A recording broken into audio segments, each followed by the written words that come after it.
get into my retro games and stuff like that. And when I take so for instance, I got newer versions, but I haven't played them because I get deep into a game when I play it. Just like I got a PS4, I never bought a PS5 because I know once I get a PS5, it's gonna be college football night and day, and I ain't ready for all that right now. Point is, this is the point I'm making. So look, this is from 2018, 2019. That's when the career started. You feel me? And so my player, 23 and 9. I'm at 23.9, 23 and 10 first as a rookie year one, rookie of the year, all that, whatever, won six man of the year. And then next year, let me see, is this per 36?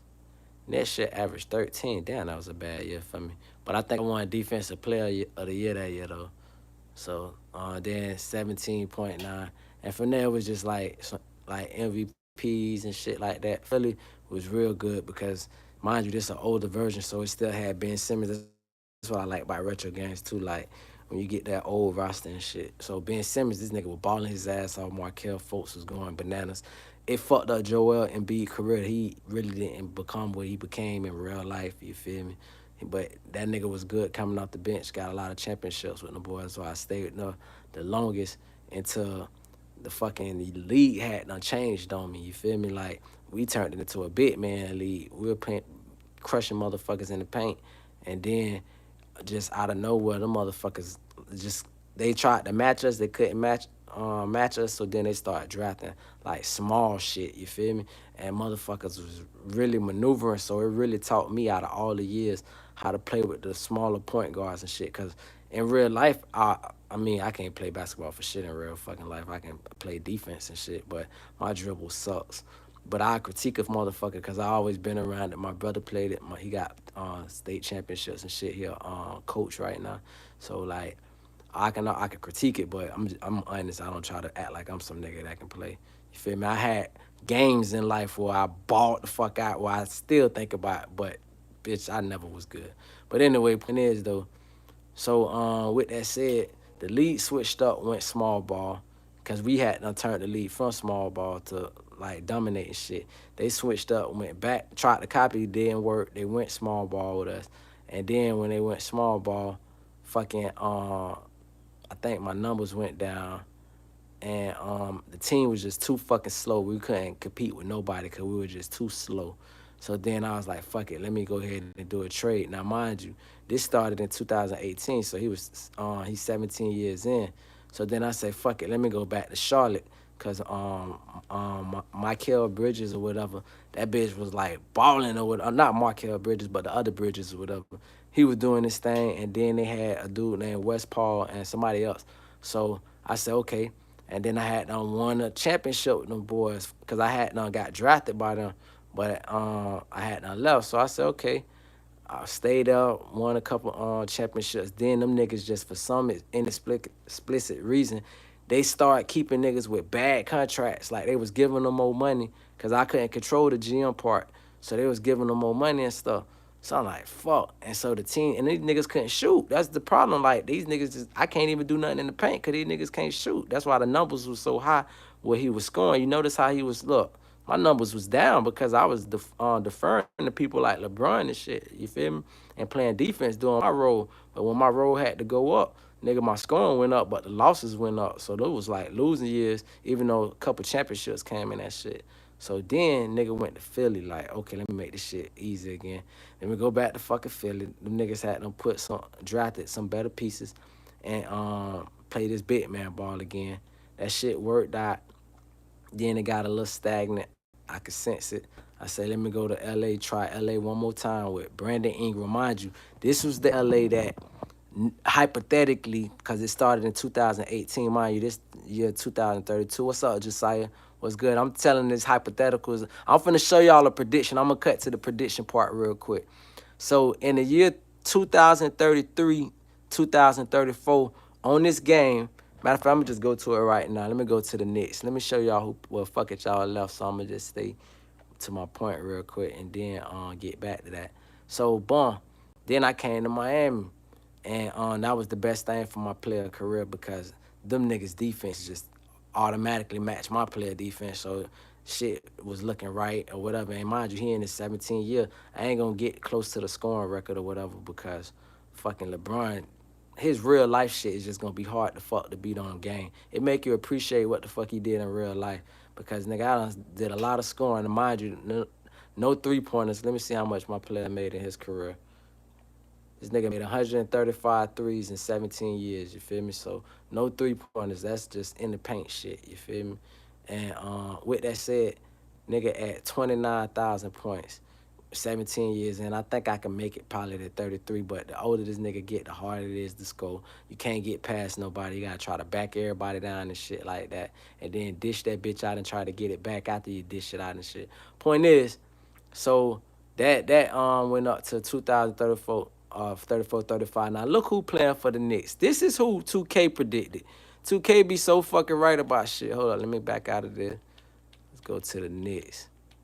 And the fucking Knicks is balling. Like, hold on, let me show you who. Dog, this is so crazy, dog.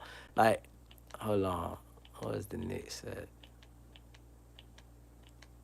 Nuggets, Nets, Mavericks, Magic, Lakers, Knicks. All right. Who's on their roster? Let's see. Motherfucking Karl Anthony Towns, dog, is on their roster. This no shit that I did. This is shit that the computer did, bro. This is the year. Look at the year that it is. Let me show you what year it's in so you know the computer did this shit. It's just natural simulation, bitch. He got traded from Minnesota 2033 going into 2034 to the Knicks. You feel me? By this time, so that last year in Minnesota, 2032 to 2033 season, he was averaging 14 and 7, you feel me? And then he went to the Nets, he averaging 11 and 7. Let's see his field goal percentage. But that nigga a factor over there because in the playoffs, bitch, them niggas is work, boy. But yeah, shit, I met them in the conference championship. So yeah, Karl Anthony Towns was actually predicted by 2K for the year 2034. 2033 to 34 to get traded to the Knicks. This before he was traded in real life. You feel me? This is just funny how this art imitates real life and shit like that. Now let me make the last half of this video because this is the point of me starting this video. Everybody want to know who that statue of Dwayne Wade is. That is the talk of the town, and I'm finna finally reveal it. Who that statue of Dwayne Wade is. And I know who. It's funny because it's like I said jokingly, but it's really, look, Francis Sharp. That's his name. He's 7'1", 7 foot. I keep saying feet. I don't know what's the difference, but 7'1", 247 pounds, 27. From Cal Berkeley. You feel me? That's what school he went to. He on a 2-way contract. You feel me?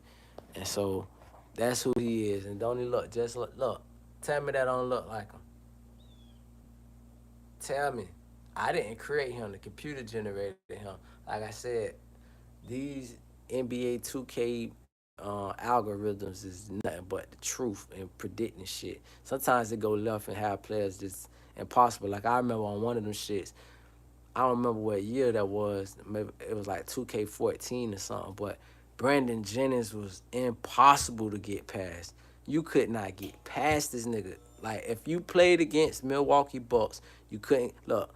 Look, I'm showing everybody. Don't that look like the statue? D-Wade statue? That look just like him. I ain't make that player. That's what the game created. You feel me? He on a 2-way contract. But that look just like him though. But I say that to say, man, fucking, y'all know I'm bored out my ass, bitch. I've been screaming my ass off, but this is actually was my vision, though. My vision. Let me turn this into something else. Now, let me flip this bitch around and just chop it up real quick. Come on, going real quick. Man, so fucking in my journey with this podcasting today, I'm finna begin y'all dope ass edits that I'm finna put together. Haven't thought about no concepts yet. Matter of fact, I think I got some clips that I want to put together. And I'm gonna start getting into doing documentaries and shit, like real documentaries where instead of this live feed shit where I'm stuttering over words sometimes, not necessarily, but I'm actually scatterbrained and you can hear me thinking out loud to my next point. You know what I'm saying? To put it in a more organized format. That's what edits is for anyway. So motherfuckers' attention span, they got time to see you fumbling and trying to get to your point. They want to hear it right then and there, or they might not be interested in that piece, but you might say something about 5 minutes later that they would be interested in, that they would have caught through an edit. You feel me? That's the importance of having people to edit your material. And I damn sure got a lot of natural content because I can go all day. And that's another thing I also finally, I'm going to conclude that by saying, because I'm going to stay off this live feed, I believe might be for a while, just focus on the video part. But I'm going to say this real quick. I was saying to myself last night, a new thing I'm going to try in dating, I need a woman that talk a lot. That's the only way she gonna be able to deal with me because I'm always thinking. I believe I might be.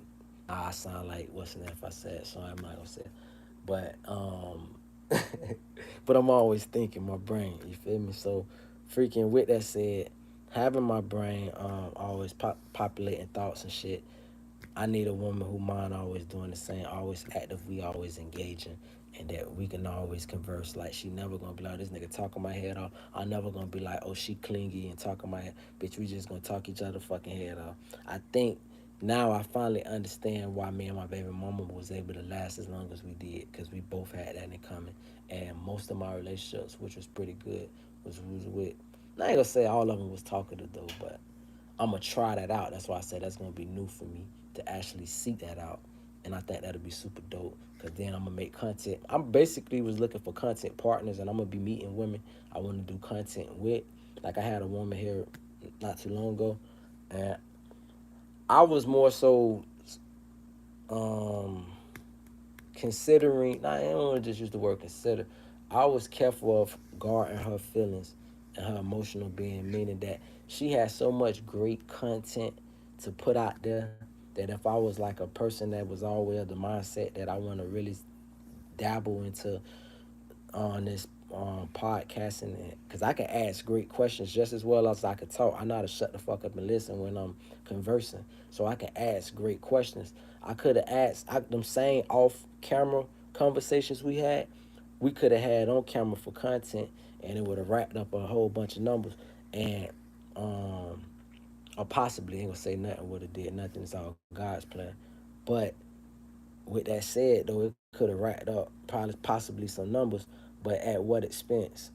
You know what I'm saying? If she ain't ready to really know that she want to tell it to the world, it ain't for me to tell it to the world. You feel me? And I think that's the beautiful part I always offered a woman was what you tell me is what we talk about. You feel me? It ain't about what the streets talk about. You feel me? Shout out, matter of fact, shout out to a nigga I went to school with back in the day, my nigga Blake. You feel me? Blake eat frosted flakes. That what my dog used to say. Blake said some raw shit back in the days when I was a young nigga. We were both the same age, but the nigga your age can teach you something. So I was about 15 around the time, and the nigga had was growing his how the nigga had like grew like a chia pet, and so the fucking on next day that nigga came like almost with instant waves. So niggas are asked that in the hood, nigga, why you chopped off? That's just a regular question, but the way the nigga responded so blatantly and arrogant, the nigga was like, nigga, I chopped off for the hoes, nigga. I don't chop off for you, niggas. I was like, damn, bitch, that shit stuck with me. I ain't even get mad about the shit or nothing. Like, it was just more of like, oh, that real? And it hit me, and then it just stuck with me. Mind you, I was 15, so that's over 20 years ago. And fucking, I still remember that shit. And so, just saying, like, the opposite. Like, motherfuckers might ask me to chop off. Bitch, I do it for self. Now, at one point, I did it for the hoes, but I do it for self because self make a nigga feel great. And if the hoes like it, they gonna get in. If they don't, then. And pardon me, dog. Lately, I've been saying hoes a whole lot, and I need to get that word out my vocabulary because I don't enjoy saying the word hoe if it's not that kind of vibe. Meaning that it's 90% never gonna be the vibe to say hoe, but 10% times in your discretion of getting a point across, it is absolutely vital to say ho. So I gotta not overuse it because it ain't something that's supposed to be said all the time and it doesn't apply or applicable to every situation to use that word all the time. So I'm far be it from me to carry on and abuse the word because it don't apply. And so but yeah, dog, that's how I'm learning about this life. And I'm also too what I've been doing lately. I'm studying my demographics. I'm understanding that 80% of my audience is men, 20% is women, and so I'm always respectful to women. And I'm trying to, as I get older, become even more respectful to women. But at the same time, I understand that as I become older, trying to become more respectful, time is passing in life, and as time is passing, a lot of women is becoming more disrespectful. So bitch, I can't be having my morale go here and this bitch morale going here, and then I'm trying to no, we gonna be meeting at two different places in our mindsets, and that's gonna be just like conflict. So you want to know that, bitch. Okay, you want to be a gentleman, but at the same time, you ain't gonna let no bitch just talk to you like no peon or no sucker, or like talk to you like she wouldn't talk to another man. You feel me? Like I think that we know as human beings, we know as men that equality is something that is not an actual thing in the sexes, meaning that, how do I put this? As a male sex, I ain't talking about any equality amongst a male and a female and him thinking, oh, I'm a man, bitch. No, I'm talking about it ain't equality in the sense that a man gonna let a woman get away with some shit just cause of how fine she is. Just off that vanity, the hoe could be dumb as a box of rocks. But if this bitch is fine, that nigga will put up with this whole shit. And vice versa. Bitches will put up with a nigga shit. You will watch these, like, I'm gonna just tell you, like, these 20v1s. I never watched any of them, but I see them in the shorts and shit. And I say to myself, that's a young generation thing that I gotta look at. I'm an old nigga and adapt with and grow with, right? Cause it's fly from a perspective of, okay, 20 people vying for one man, but then just like everybody was able to do the shit, which I think is cool too because everybody should. Because if you vying for a celebrity, or you out your fucking mind, you ain't got a chance. Pardon me, you do got a chance to have sex with them, but the lot of men is very rare because they're not looking for a celebrity. 9 times out of 10 is looking for more famous celebrity. They're trying to leverage themselves and position themselves. They're not trying to date no fucking Joe Schmo, whether it be male or female. They not looking for no average, what they consider to be average, because a motherfucker has sustained what they view as a personal success in their life. Damn, I might start that as another video because I wish I could have started with that. But I need to learn how to chop these lives up. But because that's a whole sad way. Let's get into that shit real quick. Let's talk about it. I need to put some shorts on. I got my boxes on and shit. Let me put some shorts on.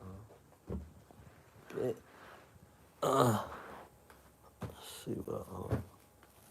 So down. I'll put some pants on. Fuck it. Matter of fact, I go with my Lakers, nigga. We winning this shit, bitch. I go with them Laker cup. So fucking y'all down. I think the celebrities date each other because it's like part of it is you go to the functions and shit. You know what's going on at the Diddy parties and shit. You feel me? So bitch, you don't need to bring no regular hello boy, how you doing? What's good with your mid to knee guy? And I don't know. How long have you rapper Godzilla by Eminem? You said are you trying to tell me rap the song Godzilla by Eminem? Is that what you asking me? Cause I don't know Godzilla by Eminem. I know 3 Eminem songs probably. I know Hi My Name is Shady. I know I think you want me Shady. I think I want you too. That's my favorite Eminem song. And that's Superman. I can't be a Superman. And then I know that hey, hi kids. Do you like violence? Want to see? See me? No, no, no. That's Western name. No, no, no, no. I'm talking about I never knew that. So who bringing the guns in this country? I couldn't sneak a plastic pellet gun through custom over in London. And last week I saw the Schwarzenegger movie. We was shooting all sorts of these motherfuckers with a Uzi. I see these three little kids up in the front row screaming "Go" with the 17-year-old uncle. I'm like, guidance. Don't they got the same moms and dads who got mad when I asked if they like violence, talking about my tape taught them to school. Well, what about the makeup you allow your 13-year-old daughter to wear? So read up about how I used to get beat up, picked on, on that nigga. Hey, so hey, he that was the slide shit. So I know three songs by him, but then I kind of like fell out the loop and got into other shit. But I'm don't when I say I know three songs by him, all his shit is sliding. But it just ain't really for me. It might be more so for you. But that was one of the songs I really connected with. And damn, you made me lose my fucking point. Oh yeah, celebrities date celebrities though. Y'all been tuning me in. My new policy when I watch other people's videos because I realize I don't like it is I found myself watching this dude who was in his cell about 20 minutes ago in a jail cell, and his shit looked like a fucking almost an apartment. So I'm like, yo, this shit was like caught my attention. This nigga's in a jail cell looking like he comfortable. So I said, well, let me see what the fuck. It caught my attention. My favorite rapper, hold on, let me just tell you this real quick. I'm gonna tell you my favorite rapper. First, I'm gonna just tell you my favorite rapper. My favorite rapper who got me well, my favorite rapper is myself. My favorite rapper who got me inspired to rap was a rapper called Twister, you feel me? And he got me into rapping because I never seen a person that can rap that fast, stay on beat, and actually be lyrical with the shit. Like, it's one thing to just have a talent to say some tongue twisting shit. If you're an artist who know how to write music, it's another thing to simulate that in words to actually know that I need I ain't gonna give y'all the all the way smash fire. I'm gonna give y'all some of the formula. So this is how for people who want to aspire to be good rappers. A lot of rap boy got something in it. Look, I'm gonna tell you how and y'all can check my raps out too, and y'all see how brilliant my shit is shaped and how I do it from the lyrical metaphor similes. First, you got to be into metaphor similes and poetry and knowing how the craft works in the first place. Like Wayne said before, and you see I'm a thesaurus and encyclopedia when it comes to music. Wayne said I make words make sense make dollars make a pretty girl holler make a fat girl. You know what I'm saying? All that shit like that. So with that said, is knowing how to make words make multiple meanings. So if I say red, I can say red and mean the color red. I could be talking about reading the book. I could be using it in different kind of fucking ways. You feel me? And so it's just knowing how to use the art of words. But I'm talking about a point of Twister real quick. When you doing flows and different flows, the best way to learn that flow, and I'm probably it's probably a famous person gonna be looking at this bit. I ain't saying probably, I know it. You do it by numbers. So for instance, when I'm listening to a flow, I can literally hear in your first bar how many words you said and syllables you use. It's word sense. See, the syllable part is when you get to the next craft of rapping, when you can break down how many syllables is being used, and then you can actually, you know what I'm saying, create your own flow off of numbers. But I'm just using it from a standpoint of without the syllables. If a person put 20 words in their first bar and put 30 words in their second bar, and they do 20, 30, 20, 30, then they can switch it up from 10 to 20. So I'm looking at, so part of the rapping when you first start rapping is you just trying to figure out content. Once you know content come easy for you and writing that shit down, it just flows, then you can get into the complex part of rap and start putting the numbers like I was just telling you. You'll start filling it out where you be like, let's say you'll be like, when you say that, okay, that's the end of my bar. I put 20 in that. I like that flow. And then, okay, okay, that got three more words every time. And then I'm going to switch it up. And then you can get to the part of, I don't know the like professional words they did because I'm self-trained, but you can get into the cross flows where you make your first bar match your third bar and your third bar match your sixth bar and then make your in between bars match the other bar and just fuck them up. Like, there's so many levels to this shit. But and I'm glad I kept my point after all that. And look at these flawed motherfuckers in this bitch. These gotta be robots.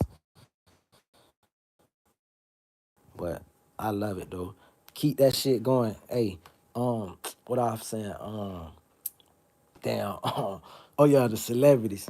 Celebrities date each other, because and I made a joke about the dating party, but because reality of it is in life, bitch, who the fuck don't want a woman that's gonna hold a secret, and what woman don't want a man that's gonna hold a secret? You feel me?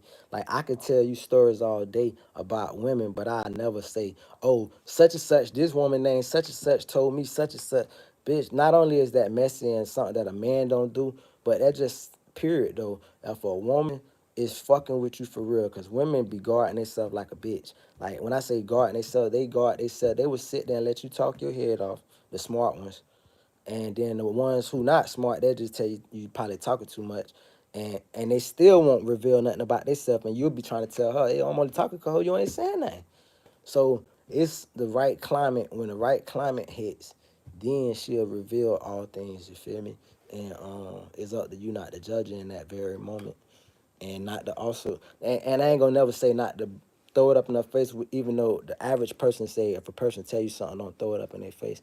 It's kind of hard not to once you motherfucking know things. Just be honest. But you should never tell the fucking nobody other than her. Meaning that if she tell you shit, truth be told, you should never throw it up in her face. She should never tell you anything. That's the bottom line. Ain't no cutting corners on that. But if you happen to do so, what you should never ever fucking do is to put outsiders in y'all fucking business. The most successful couples is the motherfuckers who say outside. And it's crazy because I seen with Tamala Man recently, you feel me, and David Man. And I was like, I loved it. Like the whole vibe they gave to that aura, they gave me that my auntie and my uncle vibe. Like I tell people the story that my auntie and uncle only argument they ever had was over what kind of tie he was gonna wear to church. And church was mandatory, you feel me? It was mandatory. And that nigga had that Old Spice that was in a bottle, that white bottle, and you gotta doubt that bitch. You can't even like spray it, ain't have no spray. You just open that bitch up and you gotta doubt that. And that was my Uncle Holly, you feel me? And my Auntie Rose. So fucking it's like, and I always thought he had a cool name, Holly. I still ain't never met nobody named Holly. So but point is though, and he'll sit. Let me just pop my shit about my uncle real quick. These are some very God-fearing folks that shape what I found to be instrumental in wanting in life, no matter what. No matter what, I'm not gonna ever deter from. Like, I would not settle. Like, it's crazy. I'll settle in the sense of I meet a woman, I'll be willing to like play to the cater to the bullshit or whatever, whatever. But eventually it's gonna be like, nah, we can't, we this train stops early, bitch. This is what they say, train to Busan, bitch. Nah, this train stops early, bitch. And so you not gonna go for this full ride. You gotta get off first exit because everybody ain't meant to go with you places, especially when you seen the definition of what real love and what real sacrifice is about. This was my auntie. My only sad part that I feel for her is she was married for 39 years and she never had no kids. And she raised everybody else. And that was God's plan for her though. His plan was you not gonna have no kids and you just gonna raise everybody else kids. And you gonna do the Lord's work. This lady had white people stay in her house, black people. Mind you, this is in the early 90s and shit when you didn't see no white people staying inside no black people house. I'm talking about 400% white. And she let them stay at her crib. This lady was the black Mother Teresa. You feel me? Just a great heart. And so seeing that kind of woman and seeing the kind of man that was able to keep her, it gave me the early lesson that that's what I need. That's the way to go. So no matter wherever life took me and the women it took me to and the places it took me to, I always fell back to that line of vision. So if it didn't work out, I never can say, oh well, because I know my game plan, just period. If you got your game plan and you go in and you lose the game, you just at least you know you stuck to your game plan. And that's the same thing with life and its relationships. If the shit don't work out, if you seen a positive example of that's the formula, I seen the formula, dog. Nobody got to see that couple. They was married 39 years. And when he died, she lived for 3 years after that. She probably would have lived. My argument is my auntie would have lived longer, but she died with that broken heart. Once her husband died, it wasn't no new school. A motherfucking husband died. A bitch got a new nigga in there 3 weeks later and shit. No, them old school women, bitch, they love hard. Like that's the probably what fucked me up because still a young nigga, but I was raised around old fucking women and shit and get to see how the fuck they love hard. Nigga, they husband die. Ain't no getting no new nigga. Bitch, it's that Kevin Gates shit. The best top 3 times I ever had sex, like out of my whole sex, was when I fucked all night off a Kevin Gates song, We Supposed to Be in Love. And that was the most intense, passionate, me and this little chick went in. We was on this cognac called Cyanide. Funny thing about it, my baby mama was in the next room, pregnant, about 4 months pregnant, but I had to do my thing because she cheated on me so fucking much. She used to cheat. Like, she didn't cheat for like around the time, like for about 6 months, and then we was, locked in and we had our baby and shit. And I know, my baby, 100,000% me, but before all that, it was for all that cheating. I never cheated on her for 4 years of, we was together. And so when she was pregnant and we ain't doing no fucking and shit because I refused to fuck her, I like, bitch, you got me fucked up, bitch. I done met a chick. We had a great conversation. And I was like, yo, you want to come to the crib? I know I'm going all off subject, but fuck it. I was like, you want to come to the crib? She like, then you say yo, you got a baby. I'm like, yeah, but this is a one night type of thing. I didn't make no habit of this shit. And I didn't. That was the only time. She'll never forget that shit. Just like I never forget all the time she walked out on me and I used to get on my knees crying like, babe, don't leave type shit. And I had never ever done that for any fucking woman way finer. And my baby mama was stupid fine when we met. So fucking she Puerto Rican shit, Puerto Rican black, all that beautiful fucking so fucking all that though said, it's just a matter of me knowing that around the time I met my baby mama, I was so tired of being the whole dad. And when she wanted to leave, I knew this was at the time the greatest bitch I'ma ever fucking have, it felt like. And so I would do what the fuck it take to keep her. And I never had felt that way about women that looked it better than her, had more money than her. But something about this woman had me fucked up to cry and be like, babe, stay. So when I ended up knocking that chick down when she was pregnant, fucking, it was like, hey, this is for all the times you made me fucking cry. And so we fucked all night off of Kevin Gates. We supposed to be in love. And that was probably one of the best nights of my motherfucking life. And so I say that to say old school women, because y'all just came in, so y'all like, how he jumped to old school women. But old school women love hard. When their husbands died, they didn't go find no new man. They fucking held down the family that they had with their husbands. The husband became the family that they had, their grandkids and their kids. Not no new fucking man, new love life. Nowadays, the old generation's trying to fucking keep up so fucking much that they losing what they naturally supposed to become, which is matriarchs of the fucking family that everybody else look up to and shit. And so, these old women, my auntie was married for 39 years and she went to church every Sunday with her husband, drug his ass to church, and he went. And freaking, when he died in 2002, she died in 2005. You feel me? And that was from a broken heart. It's like nothing else for her after that. Fuck the age. So I say that when I was able to see them examples, not just her, other women. My godmama right now, my godmama still living, her husband still living. I ain't gonna, well, fuck it, I'm 38 years old. My godmama got married the year I was born. You feel me? And she's still married. And her husband, let me tell you something. My godmama owns her own, well, she used to own her own business in the 90s. She retired. They go to the, I ain't gonna put all that fucking bit. Bottom line is, she's successful.